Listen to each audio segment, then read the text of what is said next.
patuloy na pagtindig at paninindigan sa teritoryo ng Pilipinas. Ito ay isang mahalagang gampanin ng bansa ayon sa isang international advocacy at research group, bunsod ng malaking epekto nito sa mundo. Narito ang ulat.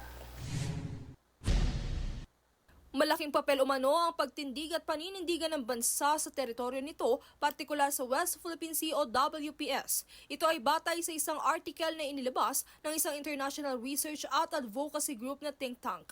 Giit nito, malaki ang epekto nito sa lumalawak na ambisyon ng China para sa global domination.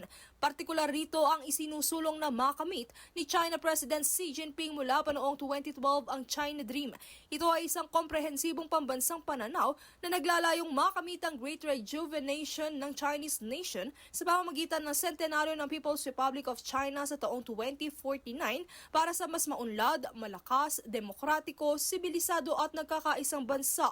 Sinasalamin sa naturang ulat na ang posisyon ng Pilipinas sa WPS ay mas malalim kaysa sa territorial claim sapagkat ito anila ay may mahalagang ambag sa pagpapanatili ng pandaigdigang kaayusan at paggalang sa batas. Sa panig ng respetadong Chairman Emeritus ng apat na civic-oriented organizations na si Dr. Jose Antonio Goytia, hindi intensyon ng bansa na maghimagsik ng tensyon, bagkus ay pinaglalaban lamang ang tama at patas na proseso. Matatandaan na taong 2016, napabura ng arbitral ruling ng United Nations Convention on the Law of the Sea ang bansa at iginiit ang sovereign rights sa likas na yaman na nakapaloob sa exclusive economic zone. Sa kabila ng pagkilalang ito, patuloy pa rin ang bansa sa pakikipaglaban sa legal na batayan na ito.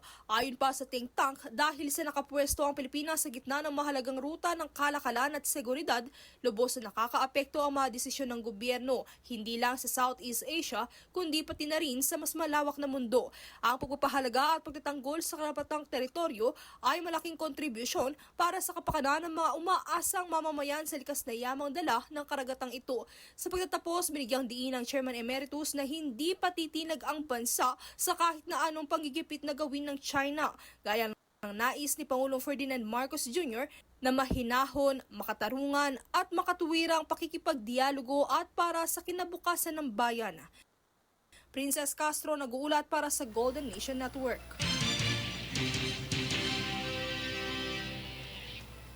Samantala, halos 17 local government units sa Metro Manila ang nakatanggap ng Patient Transport Vehicles o PTVs mula sa Philippine Charity Sweepstakes Office o PCSO. Tunghayan ang ulat mula kay Rebel Medina. Nakatanggap ng Patient Transport Vehicles o PTVs ang halos 17 local government units sa Metro Manila mula sa Philippine Charity Sweepstakes Office o PCSO. Ito ay sa pangunguna ni PCSO General Manager Mel Robles sa kamakailang ginanap na Metro Manila Council meeting kasama ang Metropolitan Manila Development Authority o MMDA. Dito ay binigay ni Robles ang mga susi ng PTVs sa lahat ng local chief executives na dumalo sa pagpupulong, alinsunod sa direktiba ni Pangulong Ferdinand Marcos Jr. na mabigyan lahat ng lungsod, probinsya at munisipalidad ng mga PTVs sa ilalim ng Medical Transport Vehicular Donation Program. Ito ay isang pangunahing estratehiya ng pamahalaan upang mas malakasin ang universal na akses sa emergency medical care sa National Capital Region. Binigyang diin rin ni Robles na malaki ang magiging ginhawa dulot ng PTVs lalo na't ang Metro Manila ay hindi maiwasan ang daloy ng trapiko. Sa pamamagitan ng PTVs, mas mapapabilis ang pagresponde sa mga pasyente patungo sa hospitals at healthcare facilities. Ang mga PTVs na ito ay naglalaman ng stretcher, oxygen tank, wheelchair, first aid kit, blood pressure monitor at medicine cabinet. Kaya naman, laking pasasalamat ni MMDA Chairman Attorney Don Artes sa tulong na ibinigay ng PCSO sa Metro Manila LGUs para palakasin ang local healthcare system. Gayun din ang mga mayor ng iba't ibang munisipalidad sa PCSO dahil sa life-saving vehicles na kanilang mga natanggap. Ilan sa mga lungsod na ito ay ang Las Piñas, Caloocan, Malabon, Makati, Mandaluyong, Marikina, Muntinlupa, Navotas, Parañaque, Pasay, Pasig, Quezon City, Taguig, San Juan, Valenzuela at Pateros. Kasabay nito, tinurn over rin ng PCSO ang LGU Lotto Share Checks sa 12 Metro Manila LGUs para sa 2 semestre. Batay kay Robles, ito ay bilang pagsuporta sa mga locally implemented programs, partikular sa mga health services at welfare initiatives sa ilalim ng Executive Order No. 3578. Rebel Medina, nag-uulat para sa Golden Nation Network.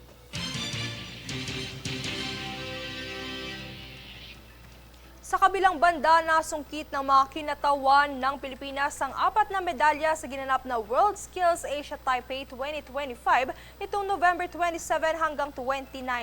Naiuwi ni na Abraham Badar, Roniel Arriesgado at IG Docaiso ang bronze medal in Mechatronics at Medallion for Excellence in Cooking.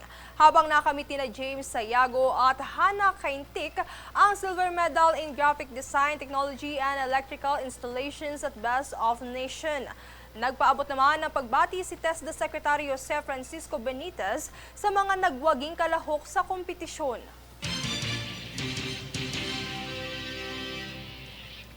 Samantala, bumuo naman ang House Committee on Creative Industries ng isang technical working group upang pag-isahin at gumawa ng substitute bill mula sa 4 na panukalang batas na layong palakasin ang industriya ng pelikulang Pilipino.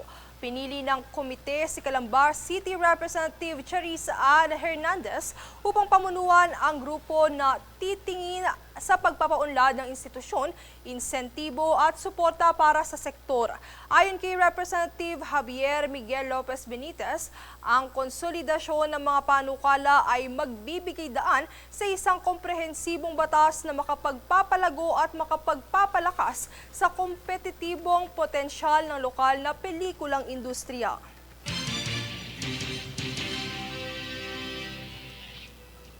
At narito ang recap ng mga nagbabagang balita ngayon. Sa ulo ng mga balita, higit 5,000 bagong kaso ng HIV na itala ngayong ikatlong quarter ng taon. OFW Pass magagamit na via digital platform.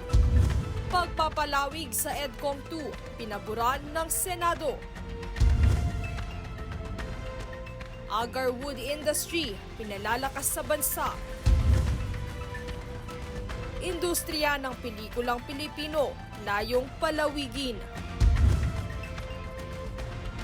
Pilipinas, nakasungkit ng mga medalya sa World Skills Asia Taipei. Patas at pantay na balita, komprehensibong ulat para sa pulso ng masa. Ito ang News Force.